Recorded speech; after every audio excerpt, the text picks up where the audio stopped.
right, welcome to Homey Talks. This is Christy. This is Jennifer. And we are coming to you from the beautiful Second City Distillery in downtown Augusta. They were wonderful enough to let us shoot today, actually shoot all of our December in this wonderful distillery. You may hear some noises going on. Again, this is the perfect place. You know, what does December say to you? December says, December realtor, stress, end of the year, making quota, got a drink. So, I mean, everything kind of loops back. Yeah, but it's also, alcohol, it's a great place to meet with your clients, meet with your friends, holiday parties. Oh, yeah, doing holiday parties. Yeah, so this is a great place to be. These are awesome closing presents, too. They've got all kinds of specialty Southern down-home liquor, so pick up a bottle.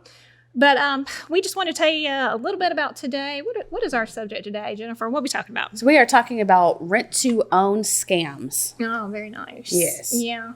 Yeah. There's a lot of those. There is, and we get a lot of calls. Can I rent-to-own that? And we're like, yeah, we really need to talk about rent-to-own because it's not as good as it sounds. It sounds really great, but it is.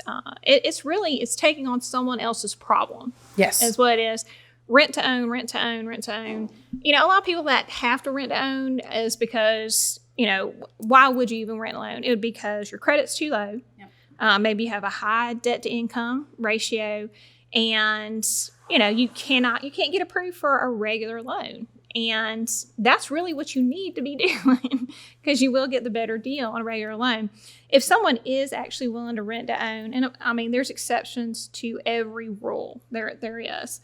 But if someone's willing to rent to own, more than likely you are paying too much for this house because they can't sell it traditionally. Everybody wants that money in their pocket. That's just what they want. So if someone says, yeah, I'm willing to rent to own, we'll do it at 10% interest, 15, 30-year terms maybe, just crazy kind of terms. Because right now, you can actually get a loan for 3% interest or lower. It's ridiculous. It's extremely low. So I would strictly advise not doing the rent-to-own scam. I just would. You can always get the paperwork done, go to a lawyer, have a normal closing. But again, there's no rules. What's that commercial where the guy takes his shirt off? There's no rules. There's one rule. That's kind of what I think of every time I think of the rent to own. Because you're not going to get an appraisal. You don't have to put money down, or sometimes you have to put $10,000 or $20,000 down. Or you have to do a balloon payment. You put a few down, you pay every month, and then, in 3 years, 5 years, whatever, now it's time, you've had time to get all your stuff in order. Now you need to do your traditional loan. Here's your balloon payment of the rest of the house. And so many people don't, and then they end up losing it. Yeah, because, the ones that are doing these that are just, not traditionally, these sellers are not traditionally the ones that are the most honest of people. I mean, there are exceptions, but generally they're not the most honest people. And they know you're not going to get approved. They know you're not going to do those steps. Even in this industry, like we sometimes do rent to own with the intention of these people getting approved later on, and they still don't do the work because they're comfortable. That's why we always say, never move in before the sale. Just don't. Because anything could go wrong, and then you're just moving out again. The house is trashed. Remember that one we had? Oh, I remember. Corley? Oh my God. Yeah. We gave them a year. We were going through this contract, and the homeowner, got the feels for the buyers because they had a family and stuff like that. And they really didn't. The credit was not bad. They were just, I'd say, about 10 points off. It wasn't terrible. And she was like, well, I want to give them a year. I'll just let them rent it because, it came up to, the week before. And against better judgment, me and the other realtor that were in the buy said, okay, we'll do 1 year rent to own. That'll give them enough time to get their credit. Okay. Just so happened to be December. Just so happened to be December. I do not evict people on purpose in December, despite what you've heard. I don't like doing December evictions. But anyway, we did give them a year. This was an old house. It was a young family. They didn't know how to take care for this house. I told her to use a dehumidifier. She used a humidifier. Oddly enough, mold came. The speed bump in the living room. The speed bump. No, she put furniture on top of all the vents. All of them. How do you hit every single vent? Ruin the hardwood floors. Original hardwood floor. It was random rooster, random chicken kept going through the backyard. We had to, get rid of the chicken when they finally left. But end of the year came, and sure enough, they didn't fix their credit. No. Yeah, they didn't fix their credit, and then they wanted to rent to own again. And of course, we couldn't do that. The lady, was wanting to sell the home because she needed the money from it to buy another home up north. So I had to get them out. Yeah. I had to get them out. So we, tried to do it the nice way. We got called every name in the book. Of course, it was me having to get them out, not the other realtor. But we did have to give them out. They put a nice copy of the 10 Commandments on the mantle for me to see. Yeah. Right beside their big boat that they bought.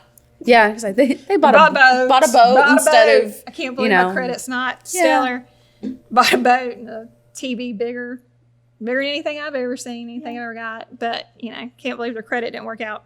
Yeah. So, and something, and not necessarily rent-to-own scams for the renter, but also on the owner side, the seller side.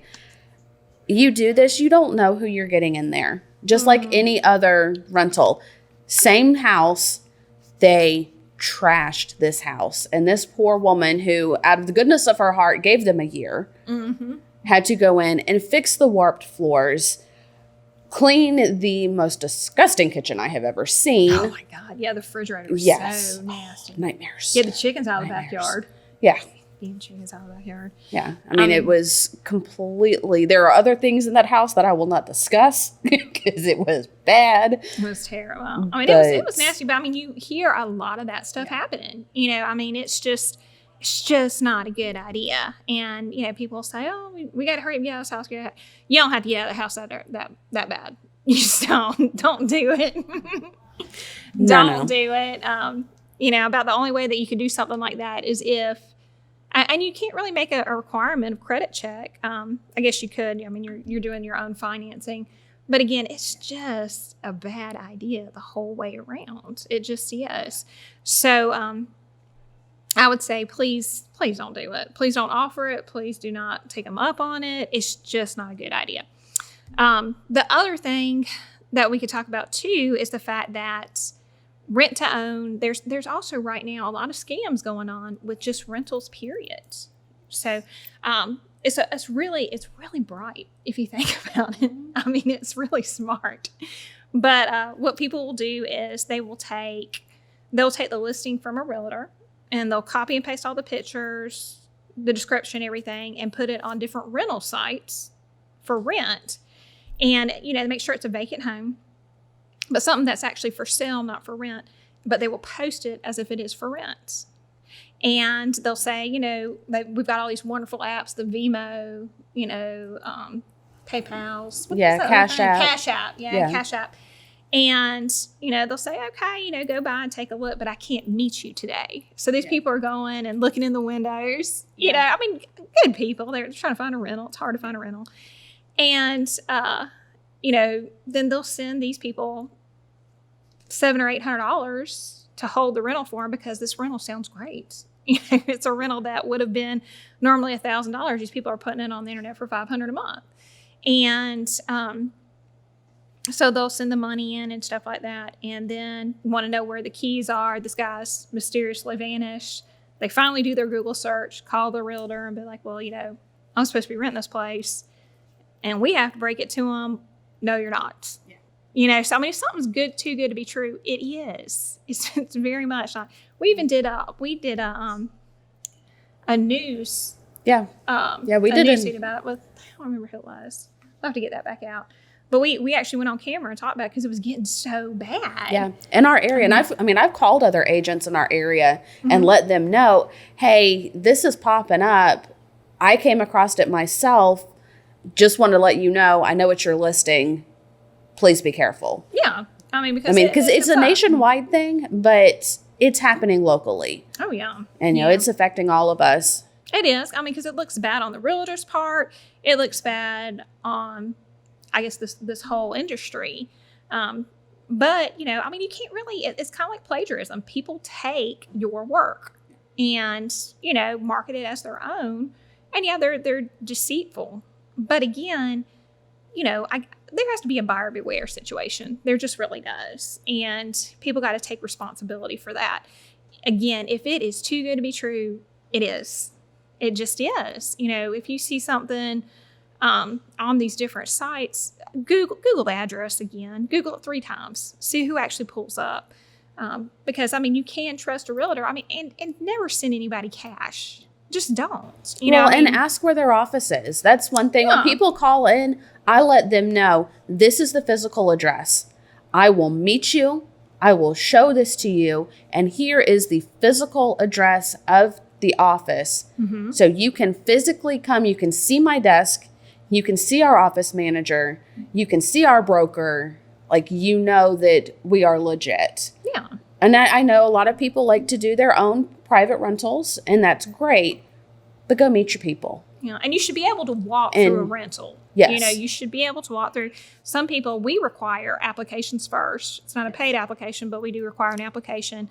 But you should be able, at some point to actually walk through it. If you cannot walk through a rental, it's probably not actually for rent, and no one, you should never be sending anybody money without any kind of paperwork. Paperwork is incredibly important. You need to have some kind of paper trail. Even if you're doing a private rental, you should still have a paper trail of where your money's going, and how it's going to be applied. We took over a building for an investor that just bought it just last year. And, I hate to say slumlord, but yeah, before we took over the management, it was kind of a slumlord situation. He's playing fast and loose with those leases. And we recently moved one of the renters out. And, we did the walkthrough and everything. She was not a great renter. But, we played by the rules. And when she got out, she was like, okay, well, I want my deposit back. And I told her, I said, here's the lease that we have on file. It was part of our investor buying the property. And in the lease had expired, so we chose not to renew the lease. There was a big 0 on that deposit, and there was a big signature with her name on it. I don't know what else to tell you. And she was adamant, no, I need my money. And I said, I understand. You are going to need to call the previous owner because, again, I do not have your money, nor do I have logs of your money. Whether she called him or not, it's not really my deal. But, again, you should always have a log of where your money is and how you're going to get it back. And you should not break windows. No. It really upsets me. Yes. And that's something when they give me a check, money order, whatever, I make a copy of it. Make a copy of that, add it to the file. And that way, if anybody says anything, well, here's a copy of the check. This is what you gave me. Yeah. And then later on when they move out, this is exactly what you give them back. This is what was on the check when they moved in. This is what's on the check when they move out. Mm-hmm. And this is, and we also have to do what's called a walkthrough report. So like when you first go into a rental, we make a log of any problems that we see. And that could be, a chip in the paint. That could be maybe a door handle that's missing or a knob or something's missing. You just never know. Maybe the stain on the carpet. Yeah, stain on the carpet. Refrigerator's running, something of that nature. And then when you move out, we take that same inspection, we fill, the other side of the part out, and we say, okay, match up time. There was no broken window. Yeah. Or, there was no stain or, anything, pet odor, something like that. And, and then we assign money. So, yeah, if you have, a bad carpet, You know, got a little crazy at Christmas, drop something red. We're going to charge you for it. We don't make these numbers out of the blue. You know, we call and get estimates, or we have estimates from prior damage or something, and we sign that to it. We take that money out of the deposit and we send you the rest. I can't tell you how many times people have complained about that. You know, that place was clean. Oh my God. Like that man told me that he cleaned that house. Whew. Yeah. I can't believe anybody was taking. I mean, that tub had like grime. Yeah. This thick on it. I know the ceiling fans had like that much dust on the blades. Oh my God, yeah. It's like I had that professionally clean. I was like, you got taken advantage of. Yeah, you got taken advantage of. Call them, get your money back. Hard. Yeah. You know, so I mean, we charged them accordingly. You know, of course, you know, you'll hear from my lawyer. I was like, I understand. Call me. Yeah. Call me. Yeah. I'll give you the number of the South Carolina one. South Carolina, Georgia. Let's just see who it is, because, you know, if you're going to be a rental agent, you really can't get scared of who's going to call your lawyer. But I mean, you know, that's just part and parcel of it. So, you know, I not that I want to scare anybody from doing rentals. I just would like people understand how it's done and how it can be done the right way. And just be careful. Don't get caught in a scam. Yeah, please don't get caught in a scam. And that's pretty much it. You know, I mean, there's a lot of ins and outs. If you have any questions, we'd love to answer more questions at info@homeytalks.com. You know, we'd love to talk more about rentals. If you want to get into the rental business, please do not think this is to scare you. This is to inform you. If you have any questions about being a renter, if you think that someone has taken advantage of you through your rental contract, drop us a line on any of our social pages or our email. And until next time, we will see you later, homies.